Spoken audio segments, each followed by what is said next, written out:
set up here. Okay, everybody, how are you tonight? Great! Why don't you give a big round of applause to the Funny Bone staff for helping us put on this amazing show. Give them a hand. Yeah! Funny Bone. Awesome. One more person I have to thank. My husband kind of helped get this show together so I could get on stage. So how about a big round of applause for my husband, Phil. Sit down there in the back. Yeah! He's awesome. I've been married to him for 8 years. 8 years, yeah. So I've been having sex with the same man for 4.5 years. That's rough. So, are you guys laughing tonight? Have you been laughing? By round of applause. Have you been laughing? Laugh it up, yeah. You know, they say laughter is the best medicine. Have you guys heard that? Have you heard that? Laughter is the best medicine? They say that, but they're wrong. It's Demerol. So, Demerol is the best medicine. And I'm just letting you know, if you're ever in the emergency room and they're like, do you want Demerol or laughter? You can pick the laughter, just pick the Demerol first. Because that's the good stuff. I actually, I like laughing, I like Demerol, I like doing them both at the same time. And the other night, Friday night, I was popping some Demerol and I was watching TV and I came across the funniest show on TV. This show is so funny. I peed myself. The hijinks of this show are hysterical, and the show is called Dateline to Catch a Predator. Have you seen it? Fucking love that show! Isn't it the best? These guys come in, okay? They totally come in. They think they're going to like a 13-year-old's house. They come in, they're all cocky. They're like, hey, how's it going, cutie? Got you a hamburger and a webcam. And she's like, oh, hey, we're going to get in the hot tub. I made some lemonade. Pour yourself a glass. I'm going to go get undressed and get my bathing suit on. And so the guy is like waiting for her. She goes off. He starts getting naked, you know, and he thinks he's going to score. He's getting all naked. And right when he's like totally nude, whoosh, the newscaster comes in. Yeah. And he looks at him and he's like, excuse me, but, what are you doing naked in a 13-year-old girl's backyard? And then he's all like, oh, it's a funny story. I wasn't going to do anything wrong. I was just, I was walking in front of the house and I walked under a tree and a spider fell down my shirt. And so I ripped my shirt off because of the spider, and then he was crawling down my pants, so I ripped my pants off, and that's what happened. So that's why I don't have any clothes on. Then the newscaster's like, well, that might explain why you're naked, but it doesn't explain why you're wearing that condom. And then he's like, oh, funny story. I had just taken my pants off because of the spider, and I was walking, and I tripped, and I fell, and my penis landed in a hole, and there was a little bunny rabbit in the hole, and he tore apart the wrapper of the condom, and he rolled it on. This little bunny with his little bunny paws. I couldn't believe it. Like anyone's buying this shit. And the newscaster he's like, oh, okay, so a bunny put a condom on your penis. So you have no sexual reason for being in a 13-year-old girl's backyard. And he's like, no, absolutely not. Then the newscaster pulls out the chat log.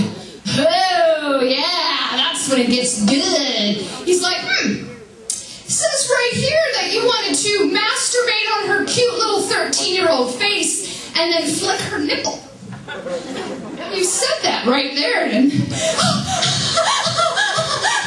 just playing around. That's just the internet.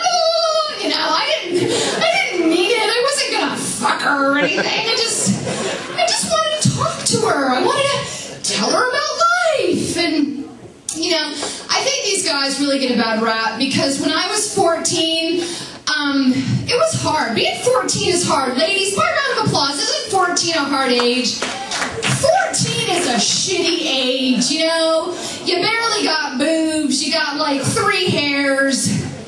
Yeah, it's just not a good age. And for me, I really turned the corner when I met, I'm gonna get emotional, you guys. I met this guy and he was so wonderful to me. His name was Juan Pablo. He was a trucker from Albuquerque. He was 42. He did things for me even my parents wouldn't do. Yeah.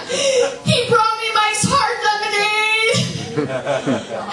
He brought me Astroglide. He brought me extra sensitive condoms. If it weren't for Juan Pablo, I would still think the Dirty Sanchez was just an urban street legend. Seriously, what do these guys think? Like the cop is going to be like, wow, you drove 300 miles and violated your parole just to tell this girl about life. Fuck that. The cop's going to say, keep that Astroglide. You're going to need it where you're going, and don't drop the soap. Yeah. So, thank you for a couple claps for the sodomy joke. I love that. And I just said sodomy in front of my parents and my drama high school teacher and junior high drama teacher, so that's good. That's good. I've got some other fuckers and some pussies coming up soon, so that should be good for everyone. Good times. Hi, Mom and Dad. So I don't think the media helps because I just saw the stupidest commercial. I think you guys have seen it because they play it all the time. It's a Ford commercial. It's this girl, she pulls up to a dry cleaner's. Have you seen this? And she says to the lady, she sees a guy behind her. She's like, oh, hi. She says to the lady, I want to pay for some of his shirts. And here's my business card.